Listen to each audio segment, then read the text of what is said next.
Even আজকে আমি যে টপিকটা নিয়ে কথা বলবো সেটা হচ্ছে যে বেসিক্যালি মানে আজকে ক্রিকেট নিয়ে বলতাম, ঠিক আছে। আজকে তোমার সাউথ আফ্রিকা আর তোমার যে সাউথ আফ্রিকা আর অস্ট্রেলিয়ার যে 30 ওডিআই ম্যাচটা হচ্ছিলো, ঠিক আছে। তো এই ম্যাচটাতে সাউথ আফ্রিকায় অস্ট্রেলিয়া খুবই খারাপভাবে হারায়। এই ম্যাচটা আমি দেখতে পাইনি লাইভ, ঠিক আছে। তো আমি যে স্কোর কার্ডটা দেখেছি, স্কোর কার্ডটা দেখে আমি মানে বলছি, ঠিক আছে। যেটা দেখলাম আর কি সেটা হচ্ছে যে তোমার অস্ট্রেলিয়া 430 রান মতন করে, ঠিক আছে। এর আগে দুটো মানে ওডিআই মানে সাউথ আফ্রিকা হারায় অস্ট্রেলিয়াকে। তো আজকে পুরোপুরি ফুল ফ্রাস্ট্রেশনটা বলতে পারো অস্ট্রেলিয়া সাউথ আফ্রিকার উপর নিয়ে নেয়, ঠিক আছে। আর 430 রান তো বানায়, বাট সাউথ আফ্রিকাকে অল আউট করে 160 রানের ভেতর, ঠিক আছে। তো মানে 200 কত রানের 70 না 80 রানের কাছে মানে জিতেছে, ঠিক আছে। মানে অস্ট্রেলিয়া মানে লিডের দিক থেকে, ঠিক আছে। মানে বলতে পারো খুবই খারাপভাবে সাউথ আফ্রিকাকে হারায়, ঠিক আছে। আর মানে রিসেন্টলি মানে অনেকগুলো ODI series ODI series Australia হেরেছিল, ঠিক আছে। তো আজকের ম্যাচটাতে পুরোপুরিভাবে মানে পুষিয়ে নিয়েছে বলতে পারো। স্টাবিস হেজ 155 রান না কত রান করে, টাবিস হেডের ব্যাটে থেকেও রান আসছিলো না, ঠিক আছে।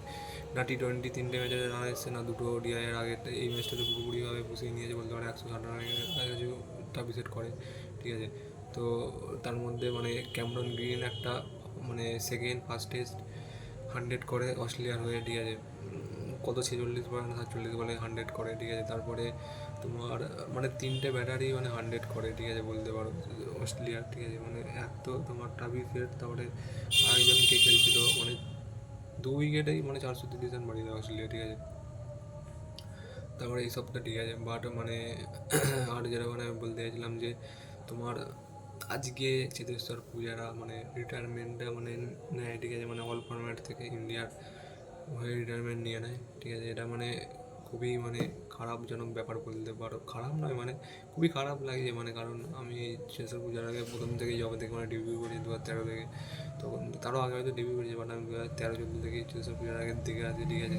ইংল্যান্ড সিরিজে যখন মানে বিরাট কোহলি আউটসাইড অফেতে মানে আউট হচ্ছিলো, ওই সিরিজটা থেকে আমি দেখে আসি চেতেশ্বর পূজার আগে, ঠিক আছে।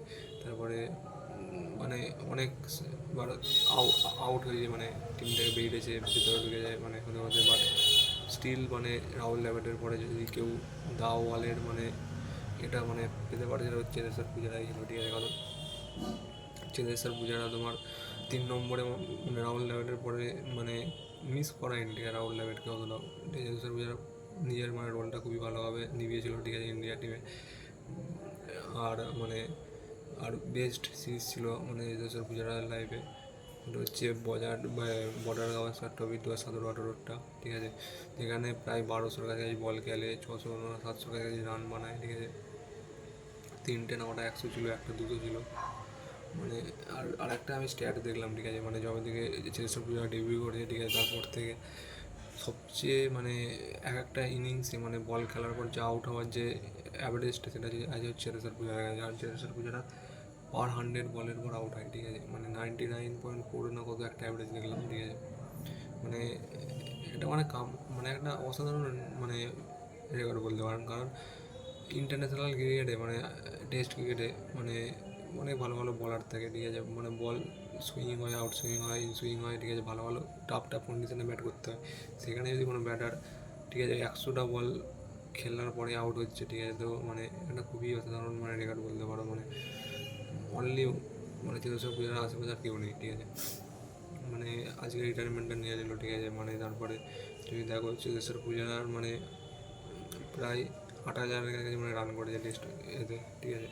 তার মধ্যে 2 না 3টে ডবল সেঞ্চুরি আছে, ঠিক আছে। মানে চেতেশ্বর পূজারা মানে কী বলবো, মানে একটা সাইডে যতক্ষণ থাকতো, ঠিক আছে, সবাই জানতো যে চেতেশ্বর পূজারা আছে মানে একটা সাইড মানে ইন্ডিয়ার হয়ে সুরক্ষিত আছে, ঠিক আছে।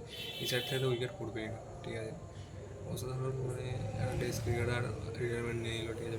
এই বছরে তো বিরাট কোহলি, রোহিত শর্মা, তারপরে আশ্বিন, তারপরে আজকে চেতেশ্বর পূজারা প্রায় ইন্ডপে জেনারেশন বলতে পারো, ইন্ডপে এরা বলতে পারো, ঠিক আছে। মানে রিটায়ারমেন্ট হয়ে গেল প্রায় আমাদের ছোটোবেলাকার যাদেরকে দেখে আমরা বড় হয়েছি তারা সব রিটায়ারমেন্টটা নিয়ে নিল, ঠিক আছে, টেস্ট ক্রিকেট থেকে।